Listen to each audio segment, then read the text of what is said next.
Chapter 21, in which Camacho's wedding is continued, with other delightful incidents.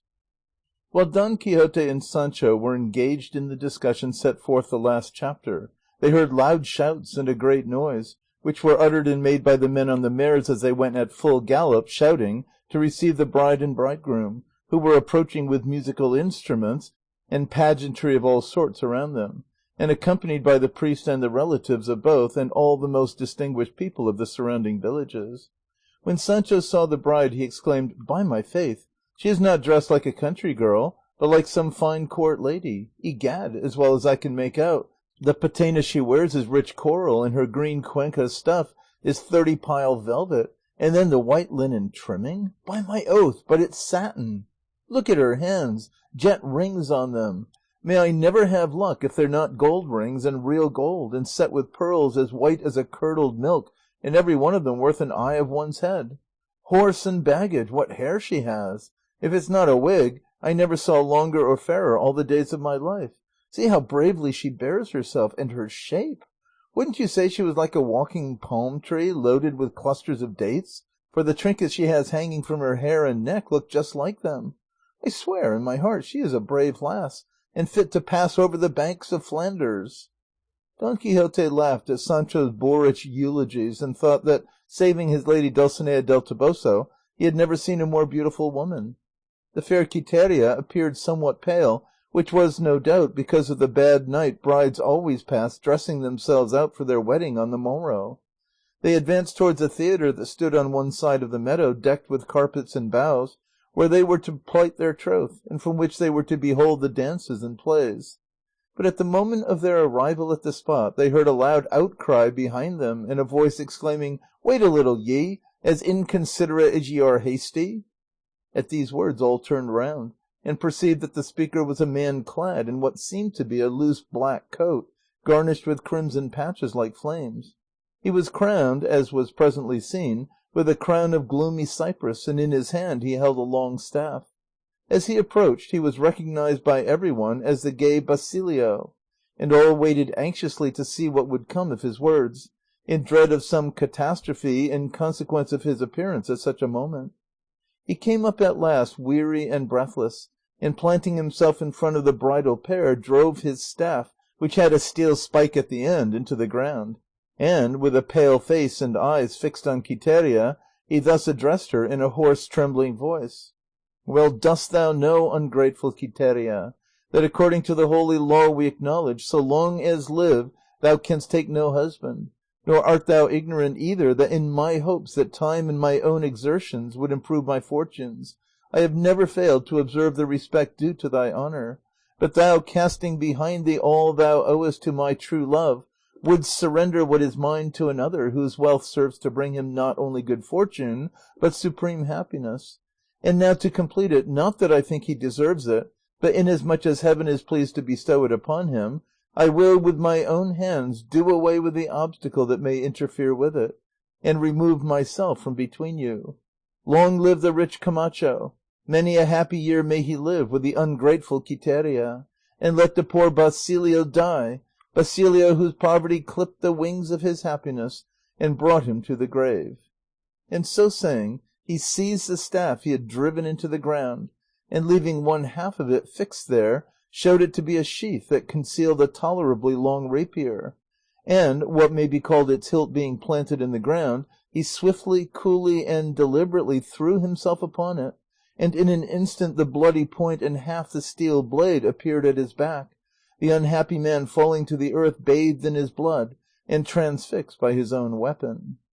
His friends at once ran to his aid, filled with grief at his misery and sad fate, and Don Quixote, dismounting from Rocinante, hastened to support him, and took him in his arms, and found he had not yet ceased to breathe. They were about to draw out the rapier, but the priest who was standing by objected to its being withdrawn before he had confessed him, as the instant of its withdrawal would be that of his death. Basilio, however, reviving slightly, said in a weak voice, as though in pain, "If thou wouldst consent, cruel Quiteria, to give me thy hand as my bride in this last fatal moment, I might still hope that my rashness would find pardon, as by its means I attain the bliss of being thine." Hearing this, the priest bade him think of the welfare of his soul rather than of the cravings of the body, and in all earnestness implored God's pardon for his sins and for his rash resolve. To which Basilio replied that he was determined not to confess unless Quiteria first gave him her hand in marriage, for that happiness would compose his mind and give him courage to make his confession. Don Quixote, hearing the wounded man's entreaty, exclaimed aloud that what Basilio asked was just and reasonable, and moreover a request that might be easily complied with, and that it would be as much to Señor Camacho's honour to receive the lady Quiteria as the widow of the brave Basilio as if he received her direct from her father. In this case, said he, it will be only to say yes, and no consequences can follow the utterance of the word, for the nuptial couch of this marriage must be the grave. Camacho was listening to all this, perplexed and bewildered, and not knowing what to say or do, but so urgent were the entreaties of Basilio's friends, imploring him to allow Quiteria to give him her hand, so that his soul, quitting this life in despair, should not be lost, that they moved, nay forced him, to say that if Quiteria were willing to give it he was satisfied, as it was only putting off the fulfilment of his wishes for a moment. At once all assailed Quiteria and pressed her, some with prayers and others with tears, and others with persuasive arguments, to give her hand to poor Basilio. But she, harder than marble and more unmoved than any statue, seemed unable or unwilling to utter a word, nor would she have given any reply had not the priest bade her decide quickly what she meant to do, as Basilio now had his soul at his teeth, and there was no time for hesitation. On this the fair Quiteria, to all appearance distressed, grieved, and repentant, advanced without a word to where Basilio lay, his eyes already turned in his head, his breathing short and painful, murmuring the name of Quiteria between his teeth, and apparently about to die like a heathen and not like a Christian.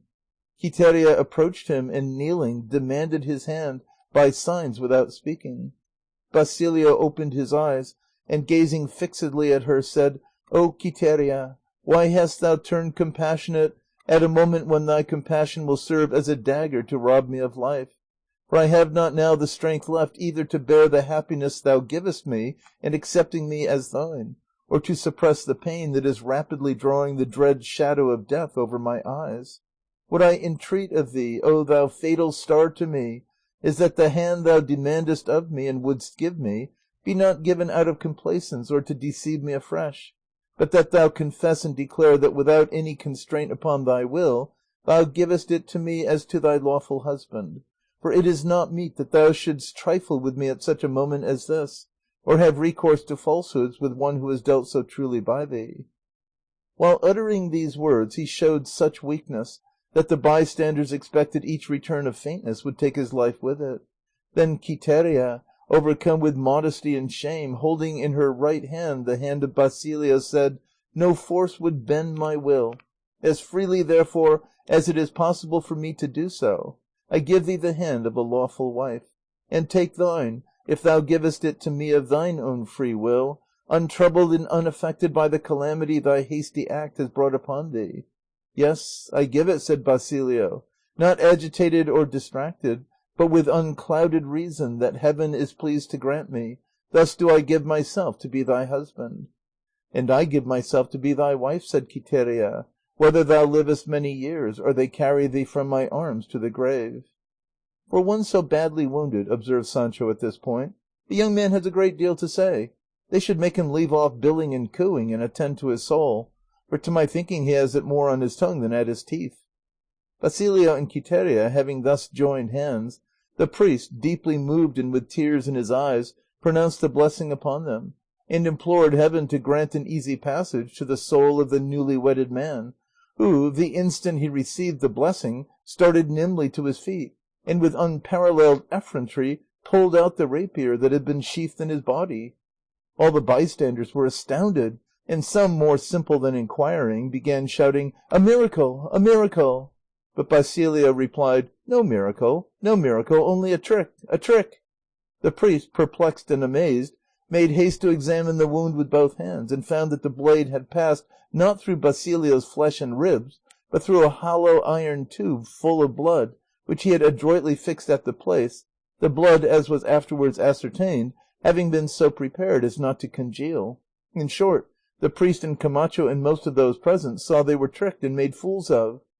The bride showed no signs of displeasure at the deception. On the contrary, seeing them say that the marriage being fraudulent would not be valid, she said that she confirmed it afresh, whence they all concluded that the affair had been planned by agreement and understanding between the pair, whereat Camacho and his supporters were so mortified that they proceeded to revenge themselves by violence, and a great number of them drawing their swords attacked Basilio, in whose protection as many more swords were in an instant unsheathed, while Don Quixote, taking the lead on horseback, with his lance over his arm and well covered with his shield, made all give way before him. Sancho, who never found any pleasure or enjoyment in such doings, retreated to the wine jars, from which he had taken his delectable skimmings, considering that, as a holy place, that spot would be respected. "Hold, sirs, hold!" cried Don Quixote in a loud voice. "We have no right to take vengeance for wrongs that love may do to us. Remember, love and war are the same thing, and as in war it is allowable and common to make use of wiles and stratagems to overcome the enemy, so in the contests and rivalries of love the tricks and devices employed to attain the desired end are justifiable, provided they be not to the discredit or dishonour of the loved object. Quiteria belonged to Basilio, and Basilio to Quiteria, by the just and beneficent disposal of heaven. Camacho is rich, and can purchase his pleasure when, where, and as it pleases him. Basilio has but this ewe lamb, and no one, however powerful he may be, shall take her from him. These two whom God hath joined man cannot separate, and he who attempts it must first pass the point of this lance." And so saying, he brandished it so stoutly and dexterously that he overawed all who did not know him.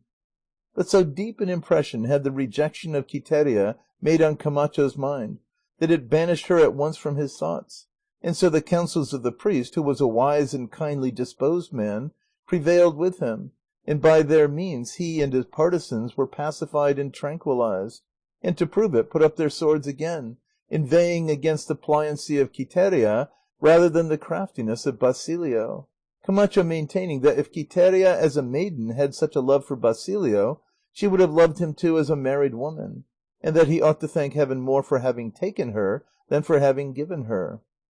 Camacho and those of his following, therefore, being consoled and pacified, those on Basilio's side were appeased, and the rich Camacho, to show that he felt no resentment for the trick and did not care about it, desired the festival to go on just as if he were married in reality.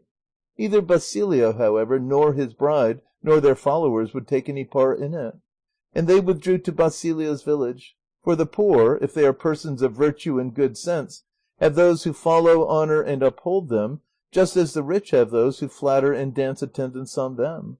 With them they carried Don Quixote, regarding him as a man of worth and a stout one. Sancho alone had a cloud on his soul, for he found himself debarred from waiting for Camacho's splendid feast and festival, which lasted until night, and thus dragged away he moodily followed his master, who accompanied Basilio's party, and left behind him the flesh pots of Egypt, though in his heart he took them with him, and their now nearly finished skimmings that he carried in the bucket conjured up visions before his eyes of the glory and abundance of the good cheer he was losing. And so, vexed and dejected though not hungry, without dismounting from Dapple, he followed in the footsteps of Rocinante.